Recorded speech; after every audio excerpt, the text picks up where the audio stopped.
नमस्कार सांग माने पूर्व भिडियो देखिथिबे आमे जोरंदा मेला आस्तिलु आ सेठी दीटा मंदिर दर्शन करि सारिथिलु आ चलंत एबे जिबा 3 नंबर मंदिर आड़ आ 3 नंबर मंदिरटी हैला सोन्या मंदिर।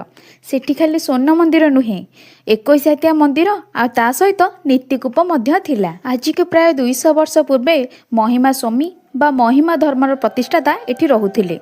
से दिन को मात्र थरे भोजन ग्रहण करने सहित गछर बक्कल मध्य पिंधुथिले। तांकर मान्यता एया थिला कि सूर्यर आलोक ही सबकिछि, सूर्य अस्त पर कौनसी काम करबा अनुचित। तांकर एई काम रे अनुप्राणित होई एठाकारे थिबा समस्त बाबा माने सूर्य अस्त पर खाद्य ग्रहण करंती नाही कि कौनसी काम मध्य करंती नाही। शून्य मंदिर रे 1876 मसीहारू समाजर शांति पई एक दीप जळी आसुची, जहाकू अखंड ध्वनि बोली मध्य कुहंती। शून्य मंदिर रो आसी अखंड ज्योति मंदिर रे दर्शन करिथिलु आ सेठू आमर मुख्य मंदिर आडे बाहरी जाइथिलु। मुख्य मंदिर रो नामटी हैला गादी मंदिर।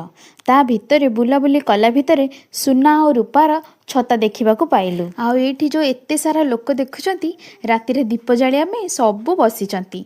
राति रे एठी दीप जलिबा सह हजार हजार नडिया आ घियो भी पोड़ा जाए। जेहेतु आमे दिन रे जाइथिलु भिडियो टिके कम थिला। अच्छा आपण मानकू आम जोरंदा मठटी केमति लागिला कमेंट रे निहाती कहबे। आम जोरंदा बुली केबे आसुचंती। जय भाई मालिक।